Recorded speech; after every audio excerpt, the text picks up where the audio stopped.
All right, now this meeting is being recorded. Hi, everybody. Thank you for joining us today. Good to see all your faces. I love it when you keep your camera on so we actually feel we're in a room full of people and not little boxes. So if you can, that would be great. I am going to kick off today's call with just a really quick introduction. Obviously, if you're here, you probably know about Graham Walker. You've probably seen me before. You probably know what we do. But just for the folks in the room that don't, my name is Divya Kakkad. I'm a partner here at Graham Walker. Graham Walker is a venture firm on a mission to reshape the NASDAQ by investing in extraordinary, overlooked founders, primarily women, through capital, community, mentorship. We started our fund is about 3 years old, but before this, we have run the Female Founders Alliance for many, many years. If you're not already a part of it, very easy to join our community. It's free for founders. There's tons and tons of resources, benefits that we gather from our partners to make available to you, so that you have, just something to start with if you are interested in starting your own company or you're in that really early stage as a founder. So without much more, I think we have quorum, so I am going to start. I'm very excited for today's conversation. We have today with us Shruti Gandhi. Shruti is an AI engineer who started Array Ventures. She is the GP of Array Ventures. She started Array Ventures to invest in technical founders like herself, starting enterprise companies in areas such as AI, data, cloud, security, infra, and more. She uses her technical and go-to-market background to help companies in their 0 to 1 million ARR journey by investing in their first ever raise. Welcome, Shruti. Thank you so much for joining us today. I've been very excited for this conversation for a while. Thank you for having me. I know I'm excited to kind of dig in finally after trying. Yes, trying. We've tried to do this so many times in the past, but we are making it happen. Yes, I also love it to be interactive. There is a good group here, so let's make sure everybody gets their questions answered. Yes. So on that note, there is a chat button that you can. There is a chat room that I'm going to do my best to, constantly look at. If you have any questions that you want me to ask Shruti while we're having the discussion, feel free to put it into the chat. Feel free to send it to me. Either is okay. We have some questions that we've sort of prepared, but like Shruti said, it's always more just more fun, more organic when we have a conversation that's sort of, a little more integrated and we're answering questions that the group really is curious about live. So with that, Shruti, I'd love to sort of get started with your personal background. Like, can you tell us a little bit about your journey? I know we all know that you're an engineer. How did you go from being an engineer and working for some multinationals to actually saying, okay, I want to maybe start investing? Where did that come from? Tell us everything. Yeah, that's a good start. Before we jump in, I would love to get a sense of people in the room. Is you can type, I don't know what the best way to do it is. How many of you here are engineers? Maybe type in the chat and we can tally quickly. How many of you are aspiring? Okay. How many of you here are aspiring? Okay, cool. One engineer. Founders. Two. Okay, Yep. cool. 3, 4. Great. Yep. Okay, great. People just had to get their chat going. Awesome. Yeah, actually, I didn't put in my prompt today, but yes. Also, as soon as you answer that, tell us where you're calling in from. Tell us what company you are. Well, let's get into that one by one. People are writing engineer first. Amazing. So there's like a good group of engineers. We'll get to other questions. So let's just stick with the engineering one. Okay. Who's starting a company? Hasn't started, but starting a company. You can just type in there. Yeah.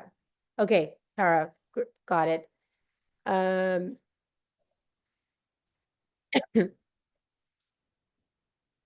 Who? Okay, perfect. I like this. This is more interactive for me.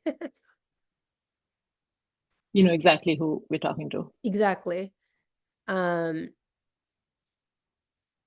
Awesome.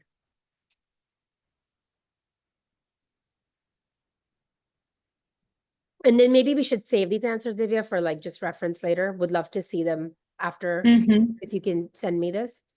Yeah. I will. I have this all saved. Amazing. And then I guess, awesome. Great. Technical PM. And then last one, I guess, yeah, where are you all calling from? I guess Divya's question. Yeah, just the name of your company and where you're calling from. Also helpful as you all might want to add yourselves, each other to LinkedIn. It's just good to know other folks who are, in this journey, maybe in similar markets.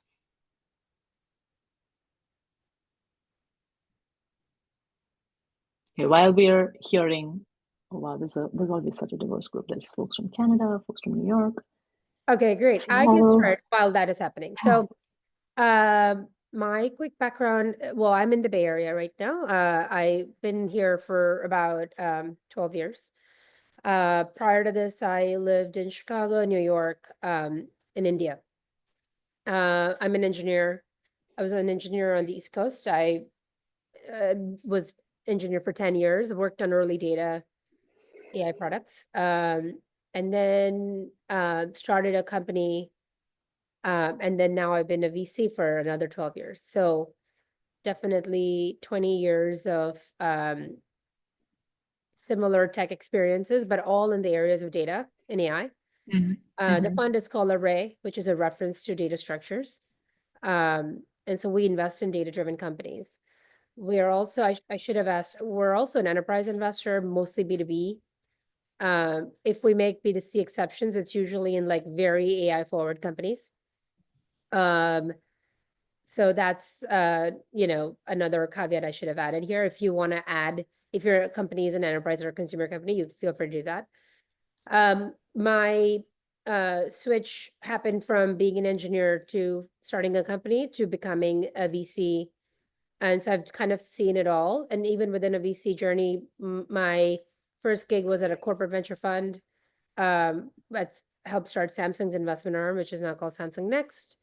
I worked at another early stage firm called True Ventures, and I started Array 8 years ago.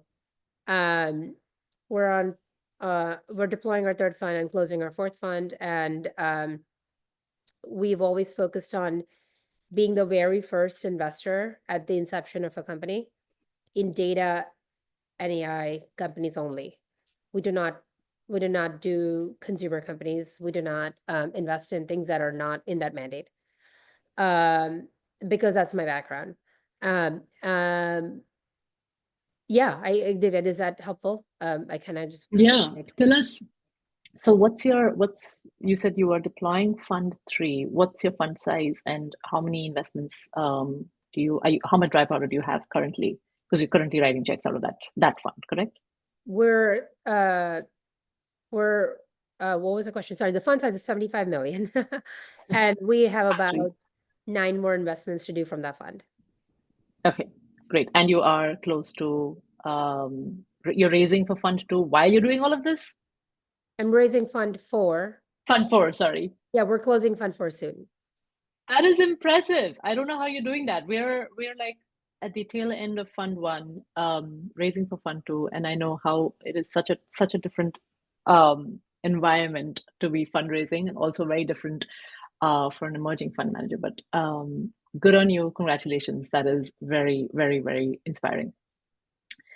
Okay, so as someone with a technical background, how has your experience as an engineer shaped your perspective as an investor? Like, do you look only for, I mean, it's clear that you look for technical teams, but what kind of technical due diligence do you do? And tell us a little bit about that engineering mindset that you bring into being an investor.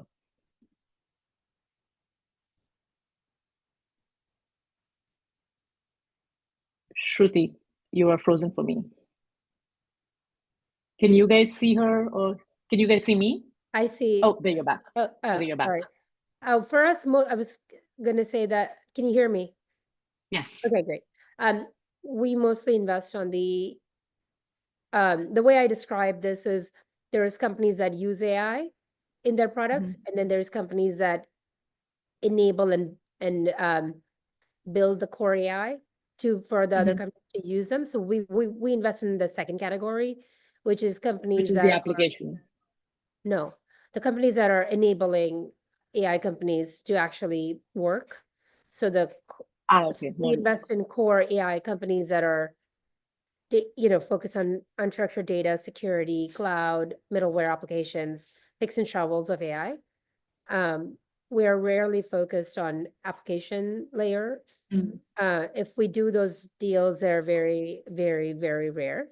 They're very focused on a strong enterprise team and a strong engineering team that has truly just worked in that application layer well before they started this category. So a well-rounded team in that case is really, really valuable. For example, we have a company called Tellin. We have a strong engineering team, but then we have one founder that worked at an audit firm, E&Y, for a few years. And so now they're trying to disrupt audit process with AI. And that's probably the extent of application layer kind of things we do. We have a company called Rad AI. We invested in 2018. They are the youngest radiologists in the country. One of the founders is the youngest radiologist in the country at that time anyway. And then they had been AI experts prior to being even doctors. And then they were not solving for like just replacing radiology software, but they were working on integrating into the entire workflow of a radiologist along with all the radiology efficiencies as well. So that company just raised a Series C from Transformation Capital, and prior to that, they had raised a Series B from COSA, but we were the first check in that company, and that would be another example of a application-based investment we would do. But most of our companies are companies like Eventual Computing. They do open source projects on unstructured data, which is then used by most companies to then use that unstructured into structured organization to then make sense of AI. So we're very technical fund. Your question was, how do we figure out this? I mean, that's my background. We know what we're looking for, and that's why we don't do applications, because I don't really know the audit firm. I mean, I do because my firm has to be audited, but I'm not part of the day-to-day workflow on the back end. And so for us, investing in those categories is purely founder led. And if it's if it's a team we want to invest in, they need to have a very strong experience in that category. That's how I would describe it. Got it. Where does your deal flow come from? How are folks finding you, and where are you looking for this sort of cohort of folks? We have, things like this, but also we have an expert network of about 500 people that are operators at all the relevant companies in our category, like a Databricks or Data Robot or OpenAI or Anthropic or something like that. So that's where we bring our deals. That's where deals come from. Yeah. And talk to me a little bit about relationships and relationship building with founders. How do you think about that? So I'll say that, we try and meet founders really early in their journey. We try and develop those relationships before they are fundraising. And we also advise to founders a lot of times that you want to be developing relationships with investors before you actually need to go fundraise. How do you think about that, in that relationship building with founders? Is that something that are you open to having conversations and meeting founders and mentoring them earlier? Do you sort of stay in touch with somebody that you're excited about, even though they, may be very early in the process? How do you make sure you are the first check in the door? We don't have such a long process to deal making. Usually we see a deal and within 2 days we invest if we want to invest. So the kinds of investments we make are also very popular. So we don't take meetings with people we don't want to invest in. That's a first kind of we have actually good AI software on our back end that goes through thousands of deals. So we see about 1,000 deals a week. And then from that, we only meet about 5 founders a week. And if those, and our intention to meet those founders is to actually ideally maybe invest in them. But obviously you can't do 5 deals a week. So the bar is very high. Once we meet the teams, we just know in that meeting we're going to invest. So we're that fast. Wow. So you're able to you're able to go from first meeting to investment decision within under a week? Yeah. Well, That not a is, week, in a day, in the first meeting. wow. So what kind of due diligence are you doing? As I said, we're technical, so that's what we're digging into. Interesting. Okay. That's impressive. Okay. So I was listening to actually one of your, another interview that you did, and I was interested when you talked about, or you use this term agitated workforce. Can you expand a little bit on that, on why that is something that's interesting to you, or why that is something that you look for in founders? For us, it's back to enterprise investing. Our founders actually are more experienced than normal YC style founders. They usually have experience in their industry for about 5 years or more. So if you're starting a company, let's say in the security space, the founders have to have the experience in exactly that area of security. And so, yeah, what was your question? Sorry. What is an What's the agitated agitation part? workforce? The Yeah. agitation part is if they are agitated and not able to actually deliver and build out their ideas at their companies, then they kind of are going out and talking to their friends and saying, if I build this, will you buy? And that agitation allows them to leave millions on the table because these are senior execs who could be getting paid a lot right now, Mhm. and going to a founder salary of 70K from the pre-seed is not that exciting for them. So there's a reason they are so agitated that they believe in this and want to put all their eggs in this basket. So that's who we back. That's what the agitation comes from. Yeah. Got it. How do you support founders that sort of come into your portfolio once this check is signed and you have it, you have invested in them? What kind of support are these founders getting from you? Yeah. So we have a whole process around that. That is our biggest value add. For the first year, we have a whole programmatic way on helping the company get to the next phase. About 75% of our founders have raised follow-on rounds from all the top funds. Mm-hmm. Third of our companies raised rounds last year from CRV, 2 from Andreessen, 1 from Felicis, 1 from Khosla, and many others. So for us, that is our sweet spot on how to get a company from just inception and bank accounts and lawyers to actually getting good fundamental business going. Folks, I want to make sure that you're putting in your questions here, questions that you want to ask. Shruti, I'm also happy to leave some time at the end and actually unspot us so that you can actually raise your hand and have a direct conversation. But make sure you're doing that. Okay.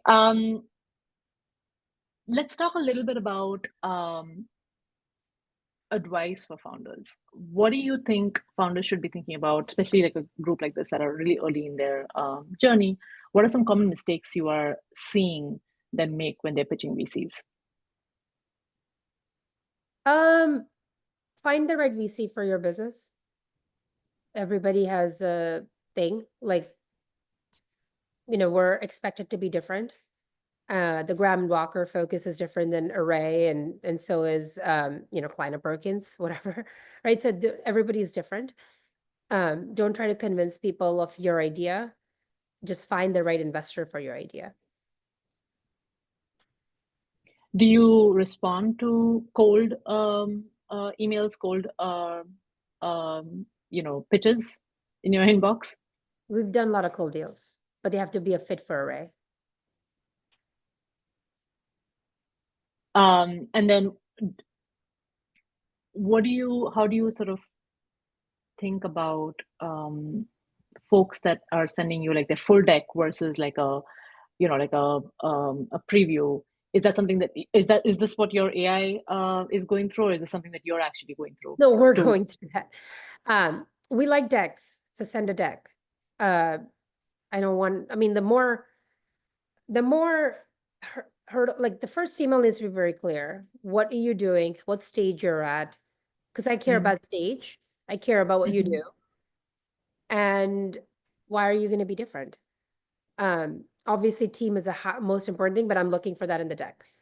So in the email, just be very very crisp about what you're doing, what stage you're at,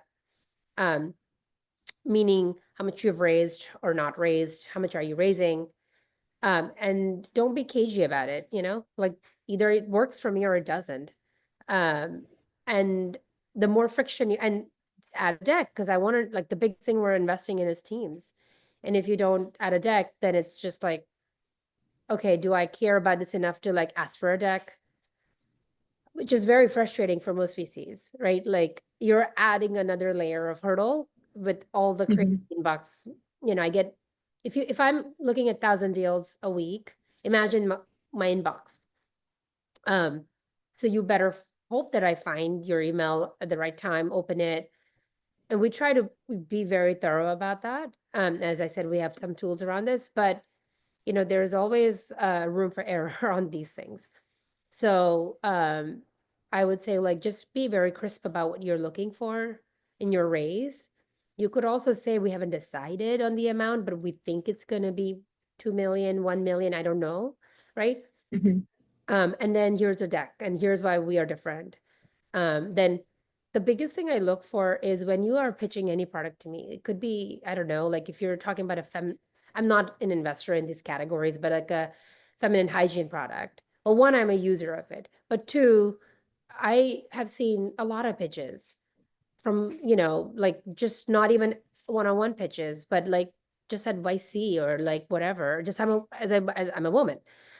So there's companies like Lola, there's like so many other companies have come up in the space. I feel like when you, and I haven't seen your pitch or anything. I'm just picking because I saw that in the chat. I'm saying where if I see that, I want to know your landscape. So you kind of really have to say, like, I know that there's these 10 companies in this category. Here's why I think we're just different. And then the deck has to really support all that. So that's, I think, are the three big factors, in my opinion, as to how a cold email can stand itself, or a warm email, frankly, should stand out on its own. And then typically, I mean, sorry if I missed this already. Do you lead these rounds? We are mostly a lead investor. We write on average $1.5 million to 2 million check size. And then do you also follow on? Yes. Got it. Okay, so let's see. There's some interesting questions over here. What questions do you typically ask in a meeting with a founder if you to decide whether you should invest or not? I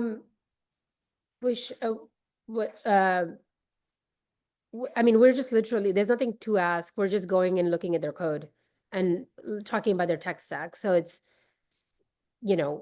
that's easier to do when the company is a security company or something, and we're Right. talking about agents and where they're placed and where in the infra and network, and that's very different than something else.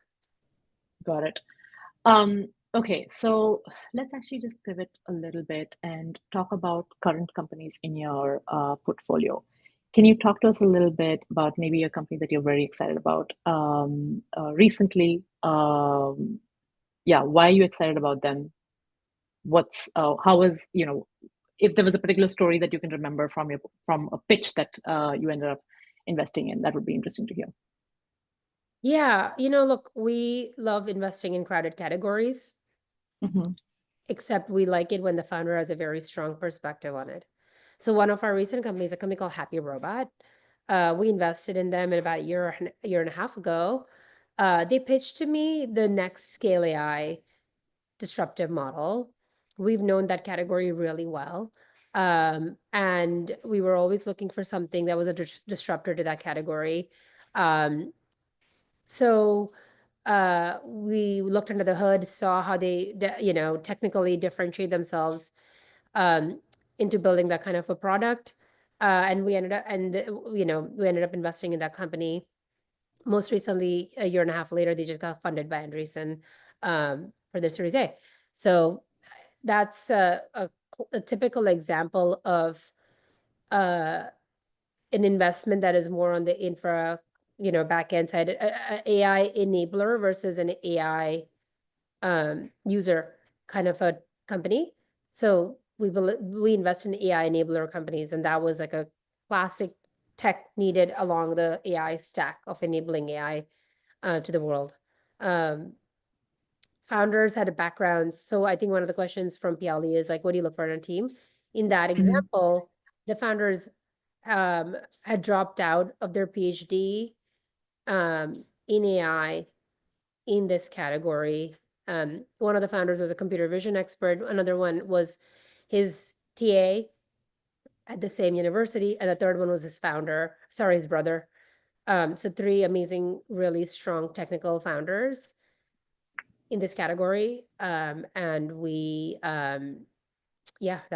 we ended up leading the round. Um, that's Do us. you have a yeah, do you have a preference to seeing companies that are led by solo founders versus having co-founders? Like, what's your take on that? We don't do solo founders. We believe Mm-hmm. that big companies are built by a team, um, and a good whilst being a CEO is a lonely job, a good smart team that has worked with each other for years is our preference. I mean, that's why we actually have a bunch of teams where we have father son team, husband wife team, but we don't enable all that. We actually think that you need a third and a fourth co-founder. So the father son team also has two other co-founders. The husband wife teams also has a third and fourth co-founder to be tiebreakers. So we believe in strong, and we don't need a third and fourth co-founder, but if that is you're doing business with your blood relationships or spouses, then that's what we expect. But otherwise, if it's two folks, we want it to be well-rounded. We want them to be very strong technical. We want them to be able to build a product with just two people um, Mm-hmm. and their team. We want them to really challenge each other, and ideally, we want them to have worked with each other for a while. We talked about how you find these founders, but you've also had a lot of, tangible success with your first fund. You've seen multiple exits, and you have actually returned a fund, which is mm, just incredible, really inspiring. Um, can you tell us from your perspective what, having seen companies that have, had those exits versus some that, as every fund sees in their portfolio, may die or, may not make it past a certain round. What is the difference that you're seeing between a successful founder and one who's struggling? Like, what are some key characteristics or traits that is making that differentiator? Because they're all technical, clearly, when you're finding them. Um, some people give up. I don't want to.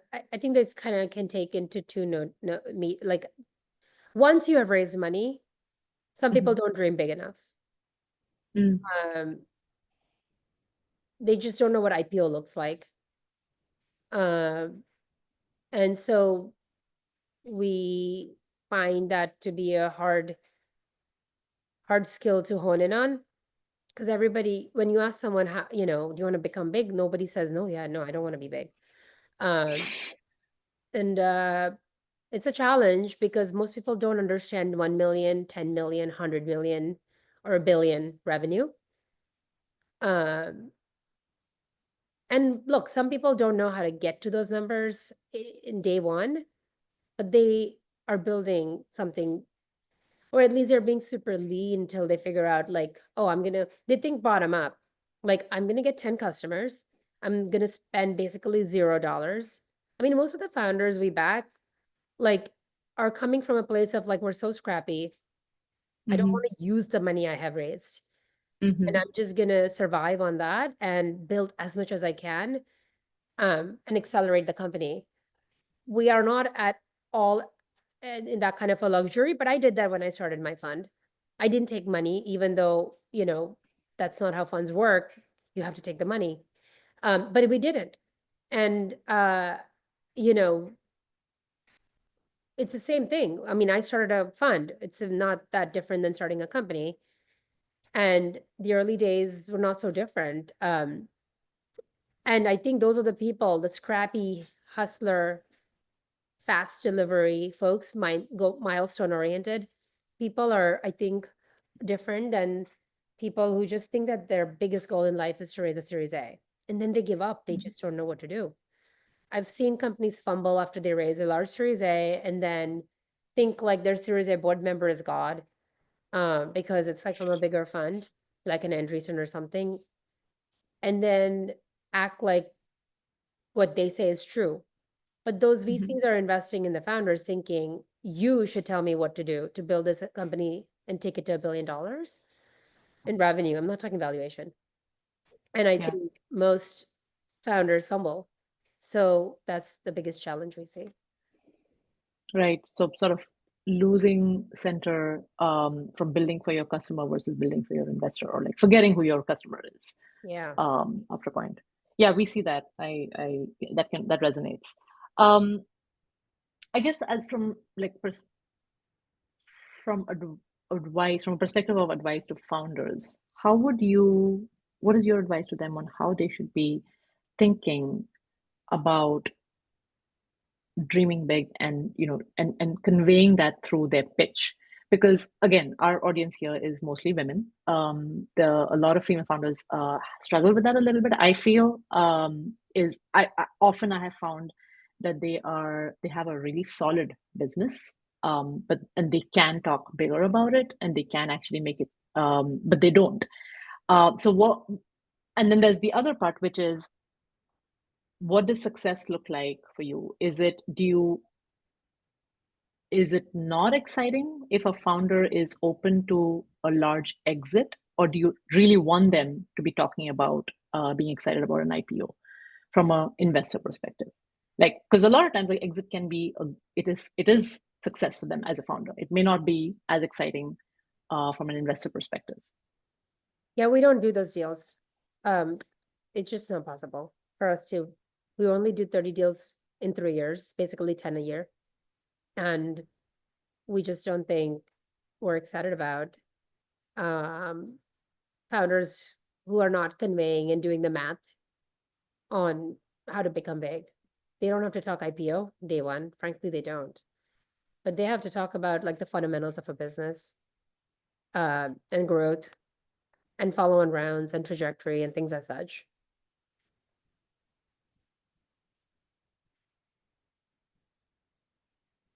Right. So being able to sort of paint that big picture vision Well, you have to. is really key. That's a big TAM question most people ask in venture. Um, Yeah.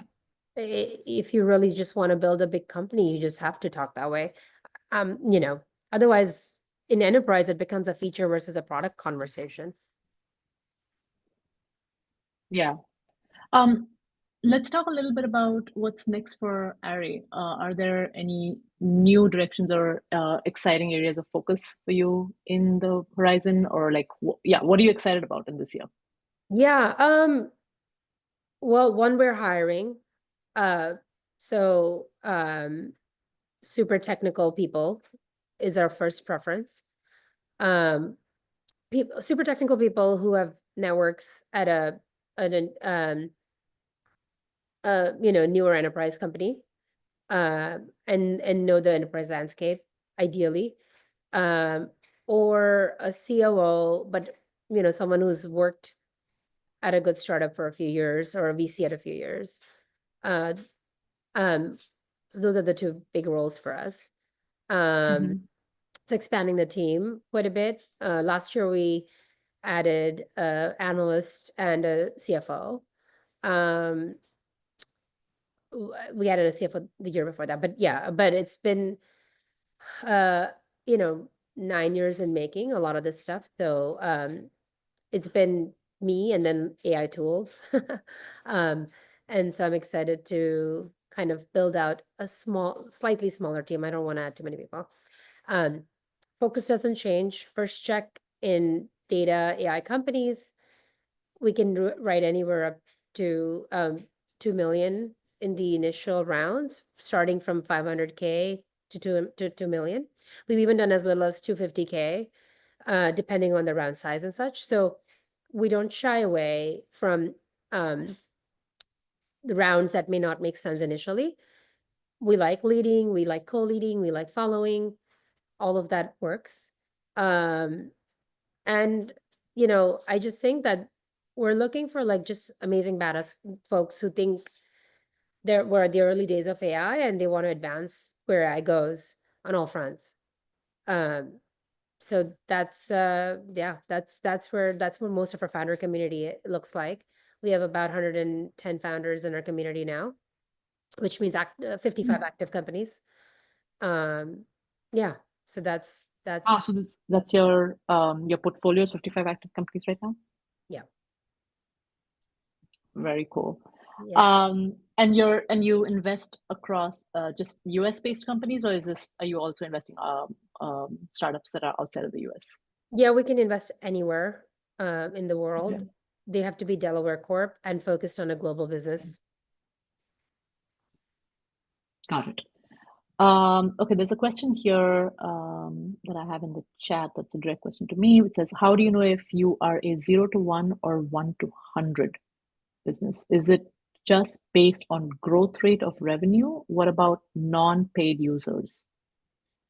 No, I don't think that's a relevant question. We don't invest in 1 to 100 businesses. We invest at 0 to 1. It's not based Mhm. on revenue. It's based on where you're gonna add revenue and how you're gonna add revenue. It's based on evidence of demand to a large extent, correct? What do you think of that? And I guess that's a good way to put it. Yeah, we're looking. I guess if you're in a place where you can prove that you have a customer and you know how to reach that customer, and that customer it's a large enough TAM, that would be the way I would think about it. Okay, great. Any other questions, you guys? Feel free to, raise your hand if you want to ask it or drop it into the chat. Otherwise, I'm going to get into sort of my wind down questions for Shruti. I have, as you think about that or raise your hands, Shruti, I'm curious to know from like what advice do you have to an emerging fund manager in this environment? How has the fundraising landscape been? For you, or what I have don't you know. I don't have advice on that. I'll call me once I close my fund four. do you have you seen or recognized that fundraising even for founders right now is really challenging? It is just an incredible environment. How do you help founders in your portfolio down the line with that? Is that like, do you help with introductions? Do you sort of have investors in your network that you are constantly warming up for your founders?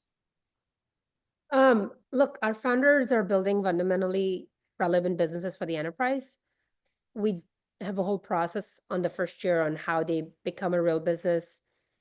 But we also have a good following and a brand from the right follow-on investors. Um, they care what comes out of Array. We've invested in over 100 founders, 100 companies over a decade. And we have had a good track record with, over 15 exits to Fortune 500 companies in the last decade and such. So I don't want to spend energy on warming up follow-on investors. That's not our job. We're happy to do intros, but we actually have a methodical process into how to get to become a big company, regardless of any of that. Um, Mm. the that is why a lot of founders, we work with choose Array, and it's we have a brand in the small community of enterprise technical founders.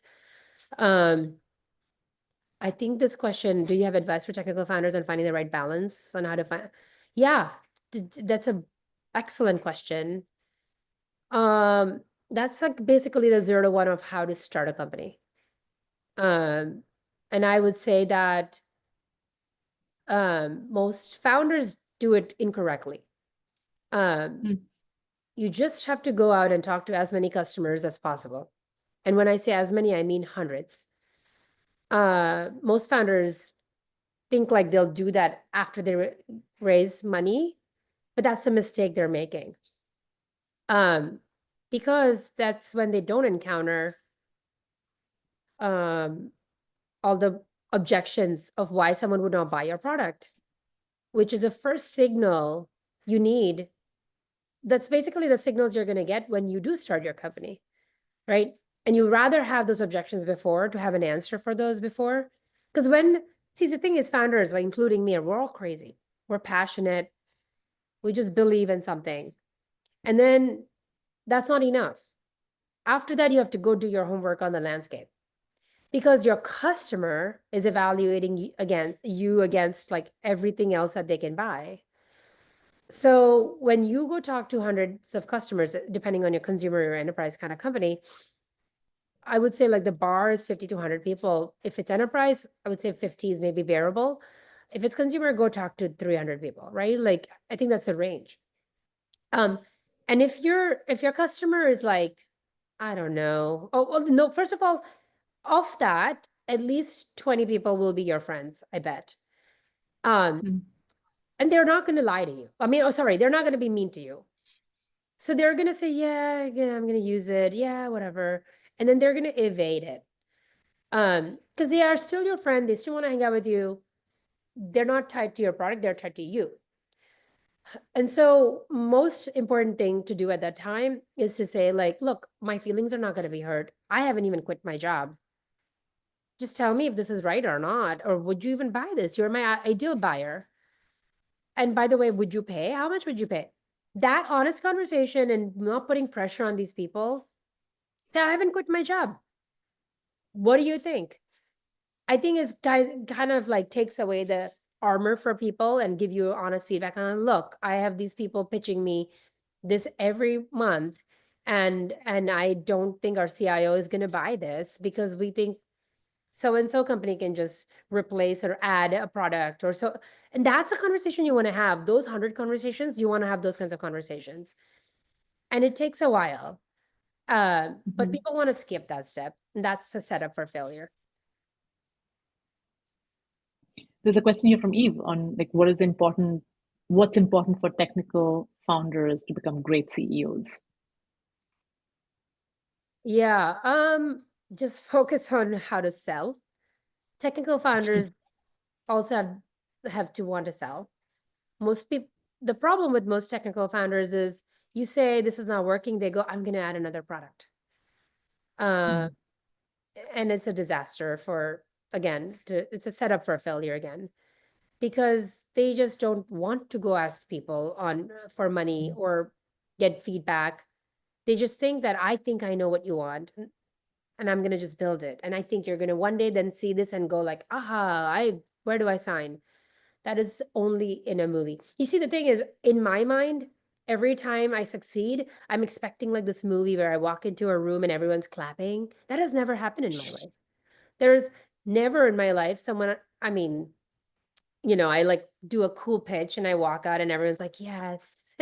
um, so then that doesn't happen for a founder either.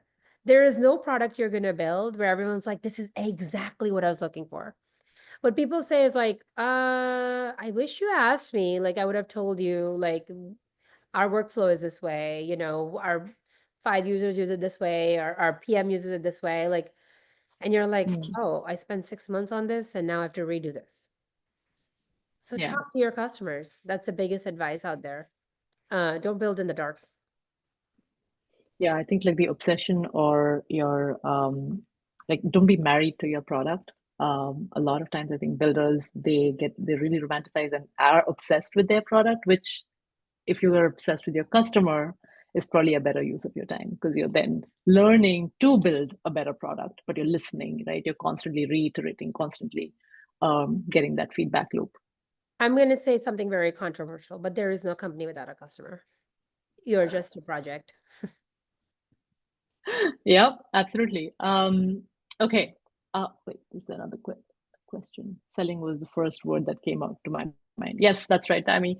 I think we all want to see customers, or like I said, evidence of demand, and your ability to be able to sell. Um, Obviously, building a really robust product, that's kind of a given. Like you're trying to make sure we're always going to be investing in founders that know how to do that, but also your ability to sell. Okay, great. We're almost at the tail end. What is the best way for founders to reach you, Shruti? How should this and what can this group do for you? Um, you know, Anybody who you think or know is looking for a gig that matches my description would be really awesome for a role. We are at an inflection point where it is you know, a great to kind of focus on that and get it out of the way and build out a good, solid, hardworking team. And I think startup experience or VC experience is important because uh, you know, otherwise we don't want anybody from a big company just because it's just really hard mismatch for the stage we're at. Um, and send me deals, or if your deals, I think a couple of you mentioned you might be starting enterprise companies, and I responded with our email. Um, Generally our email is arraydeals@array.vc. That's for the AI kicks in.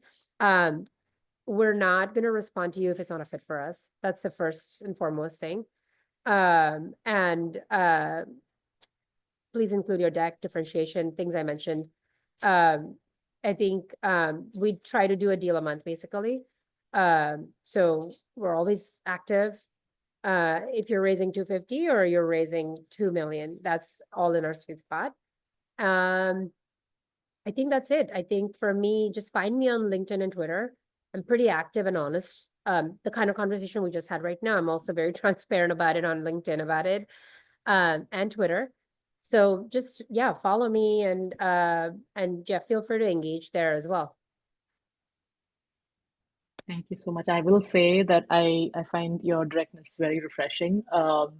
It is wonderful to have finally had this conversation. I know the Shruti's put in her email here, put in her LinkedIn, so make sure you connect with her. Um, if there is, I will be sharing a recording of this with all of you, so you have that to look at. And I will also be sharing some of these resources that we have in the chat, also in our replay email. And as most of you know, we do host forums like this every month, so look out for the next one in our newsletter. And with that, I am happy to end this conversation. Thank you so much, Ruby, for joining us. Thank you so much for having me, everybody. And appreciate the honest questions and conversation. All right, everybody. Have a wonderful day. Bye-bye. Bye.